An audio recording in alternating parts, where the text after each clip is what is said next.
Hello दोस्तों, आज हम आपको बताने वाले हैं नक्सलवाद के बारे में।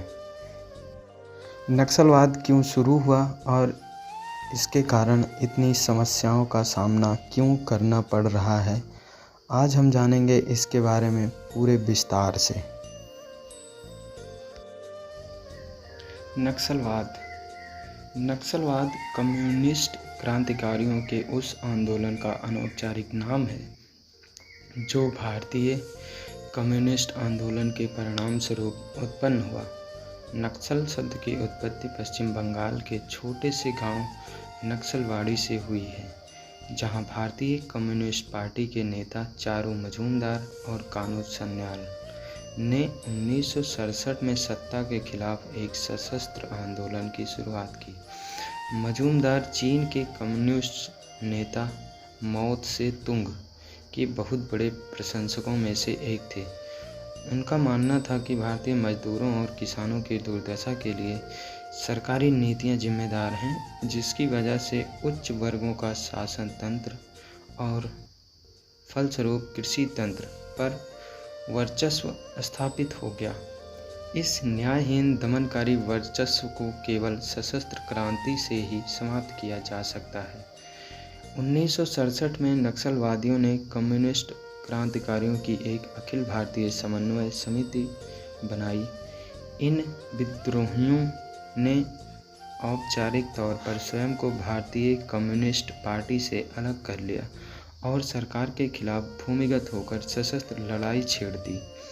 1971 के आंतरिक विद्रोह में मजूमदार की मृत्यु के बाद यह आंदोलन एकाधिक शाखाओं में विभक्त होकर कदाचित अपने लक्ष्य और विचारधारा से विचलित हो गया। वर्तमान में नक्सलवादी आंदोलन को वामपंथी उग्रवाद या वामपंथी आतंकवाद के नाम से जाना जाता है। आज कई नक्सलवादी संगठन वैधानिक रूप से स्वीकृत राजनीतिक पार्टी बन गए हैं और संसदीय चुनावों में भाग भी लेते हैं, लेकिन बहुत से संगठन अब भी लड़ाई में लगे हुए हैं। नक्सलवाद के विचारधारात्मक विचलन की सबसे बड़ी मार आंध्र प्रदेश, छत्तीसगढ़, उड़ीसा, झारखंड और बिहार को झेलनी पड़ी है, जिससे भारत की एकता तथा अखंडता की सुरक्षा खतरे में पड़ गई है। नक्सलवादी आतंकवाद मूल रूप से मार्क्सवाद के वर्ग संघर्ष के सिद्धांत पर आधारित है। इनका मानना है कि भारतीय लोकतंत्र कुछ खास मुट्ठी भर परिवारों में सिमटा हुआ है और शासन तंत्र से लेकर अर्थतंत्र तथा भारतीय मीडिया पर इन्हीं लोगों का आधिपत्य है। बड़े पैमाने पर बहुसंख्यक आवाम को जल, जंगल और जमीन से बेदखल किया जा रहा है और पिछड़े तथा गरीब वर्गों का शारीरिक मानसिक शोषण किया जा रहा है। नक्सल विचारक और कवि बखरा राव ने सामंतवाद को नक्सलवाद के पैदा होने का सबसे बड़ा कारण बताया है। आंदोलनकर्ताओं ने प्रारंभिक समय में 3 मुद्दों को विशेष रूप से उठाया। उनका कहना था कि भूस्वामियों का एक बड़ा हिस्सा स्वयं खेती नहीं करता है, क्योंकि एक तो सामंती परंपरा उन्हें इसकी इजाज़त नहीं देती और मजदूर भी यहाँ सस्ते हैं। दूसरा, हदबंदी से फाजिल ज़मीन पर वहाँ के भूस्वामियों ने ज़बरदस्ती कब्जा कर रखा है। तीसरा मुद्दा, दलितों एवं भूमिहीनों की इज्जत का है। दलित एवं गरीब जातियों की औरतों का बड़ी जातियों द्वारा शोषण किया जाता है, अतः समाज के 2 वर्गों में विभाजित हो जाता है, शोषण और शोषित। यही से नक्सलवाद का प्रारंभ होता है। बदलते समय के साथ यह समस्या और भी बढ़ती तथा परिवर्तित होती चली गई। स्वतंत्रता के उपरांत जहां देश का विकास हो रहा है, वहीं समाज में असमानता बढ़ती जा रही है। देश में आर्थिक वृद्धि के साथ ही भ्रष्टाचार में भी भयानक वृद्धि हुई है। जल, जंगल और जमीन के मुद्दे आज भी सभी जगह चर्चा में हैं। आदिवासियों और गरीबों को अपने क्षेत्र में गरीबों को अपने क्षेत्र से बेदखल किया जा रहा है, उनके रोजी रोटी के साधन छीने जा रहे हैं, पर्यावरण की कीमत पर धड़ाधड़ विकास किया जा रहा है और बड़ी बड़ी कंपनियां जमीन से खनिज संपदा निकालने की होड़ में हैं। वनों को काटा जा रहा है, शहरीकरण के कारण खेती की जमीन का अधिग्रहण किया जा रहा है, जिनसे खेतिहर मजदूर शहरों की ओर भागने को विवश हो गया है। गरीबों को हमारे समाज में न्याय नहीं मिलता, गवर्नेंस का अभाव है। हजारों लोग जेलों में बंद हैं, लेकिन उनके मुकदमे शुरू नहीं हो रहे हैं। इन सामाजिक आर्थिक हालत के चलते नक्सलवाद ही एक ऐसा रास्ता है जो इन सभी कुव्यवस्थाओं से मुक्ति दिला सकता है। नक्सलवाद ने अपने आंदोलन का प्रारंभ भूमि अधिग्रहण को मुद्दा बनाकर इसे पूरे देश में सत्ता के खिलाफ एक व्यापक लड़ाई के रूप में प्रस्तुत किया। भूमि अधिग्रहण को लेकर देश में सबसे पहले आवाज़ नक्सलवाड़ी से ही उठी थी। आंदोलनकारी नेताओं का मानना था कि जमीन उसी की जो उस पर खेती करे। इस आंदोलन का प्रभाव ही सबसे पहले पश्चिम बंगाल में देखने को मिला, जब कांग्रेस 1977 में सत्ता से बेदखल हुई और कम्युनिस्ट पार्टी की सरकार बनी तथा ज्योति बसु मुख्यमंत्री बने। चीन के साम्यवादी दल से प्रभावित इस आंदोलन के प्रवर्तकों ने, जैसे पश्चिम बंगाल में कानू सान्याल, आंध्र प्रदेश में बी सत्यनारायण एवं केरल में कुन्नीकल के नेतृत्व में इस विचारधारा का प्रसार किया। स्वतंत्र भारत के इतिहास में यह पहला ऐसा आंदोलन है जिसमें गरीब किसानों के साथ साथ भूमिहीन एवं खेतिहर मजदूरों ने हिस्सा लिया। सामाजिक जागृति के लिए शुरू हुआ यह आंदोलन कुछ वर्षों के बाद ही अपने मुद्दों और रास्तों से भटकने लगा। इस आंदोलन पर राजनीतिक वर्चस्व बढ़ने लगा और इसके कारण ही इसका रूप परिवर्तित हो गया। यह आंदोलन पश्चिम बंगाल से चलकर बिहार पहुंचा तो इसका रूप भूमि अधिग्रहण न होकर जातीय वर्ग की लड़ाई का हो चुका था और यहीं से प्रारंभ होता है उच्च वर्ग एवं मध्यम वर्ग के बीच का उग्र संघर्ष। माओवादियों द्वारा गठित सबसे बड़ी सेना श्री राम सेना ने सर्वप्रथम उच्च वर्ग के खिलाफ हिंसक प्रदर्शन करना प्रारंभ किया। इससे पहले भी 1972 में नक्सलवादी आंदोलन के हिंसक होने के कारण चारू मजूमदार को गिरफ्तार कर लिया गया था और 10 दिन के कारावास के दौरान उनकी मौत हो गई थी। नक्सलवादी आंदोलन के प्रेरणा और communist party of Marxism and Lenin के फाउंडर कानू सान्याल ने इस आंदोलन को राजनीति का शिकार और मुद्दों से भटकने के कारण तंग होकर 23 मार्च 2010 को आत्महत्या कर ली।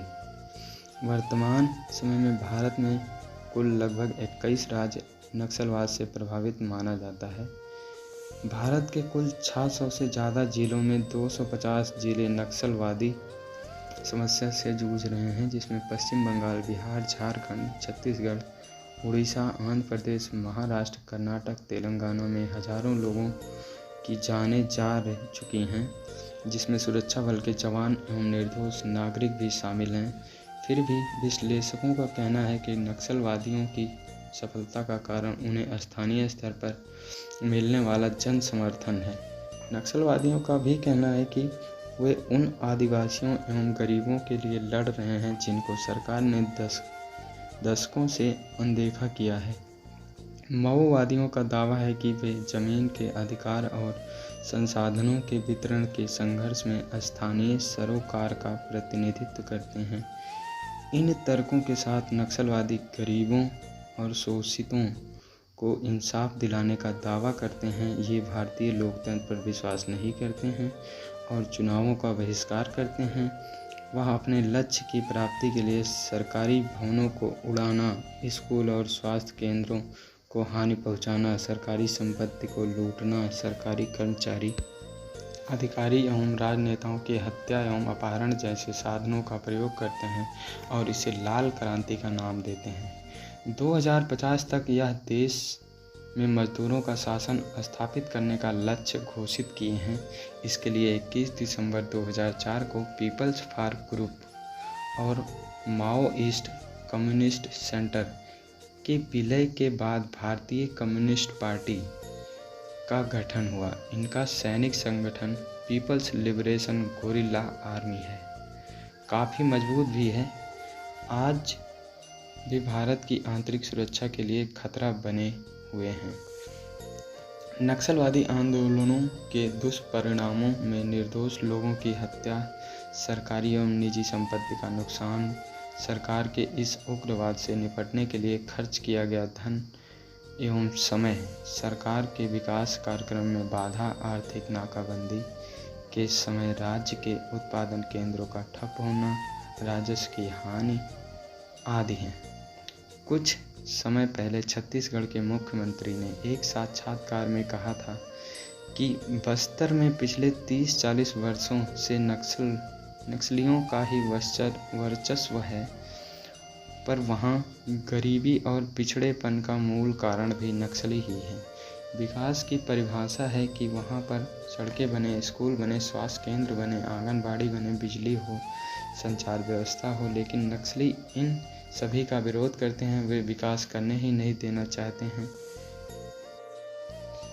इस देश में विकास एवं लोकतंत्र का यदि सबसे बड़ा कोई विरोधी है तो वे हैं नक्सली।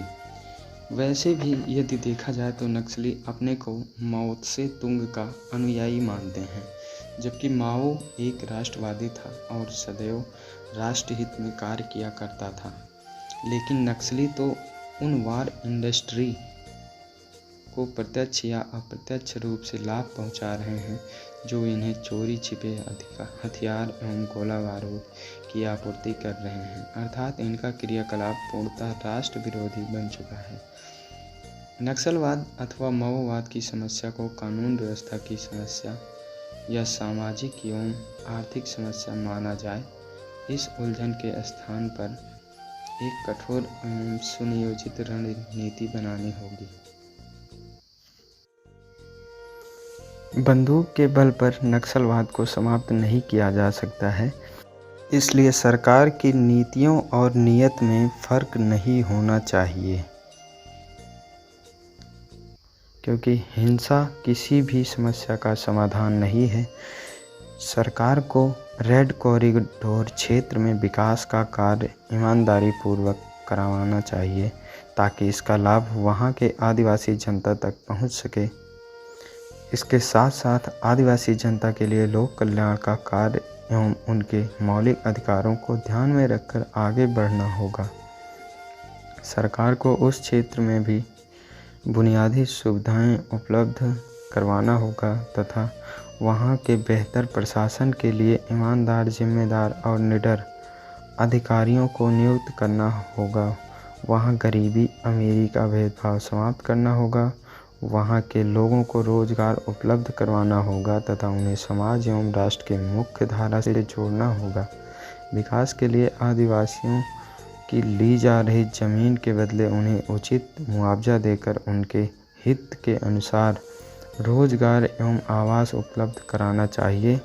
देश के बाहर से हथियारों की आपूर्ति रोकने के लिए अपनी राजनीति एवं कूटनीति पर मंथन करके एक रणनीति अपनानी होगी, अर्थात एक व्यापक एवं बहुमुखी रणनीति अपनानी होगी।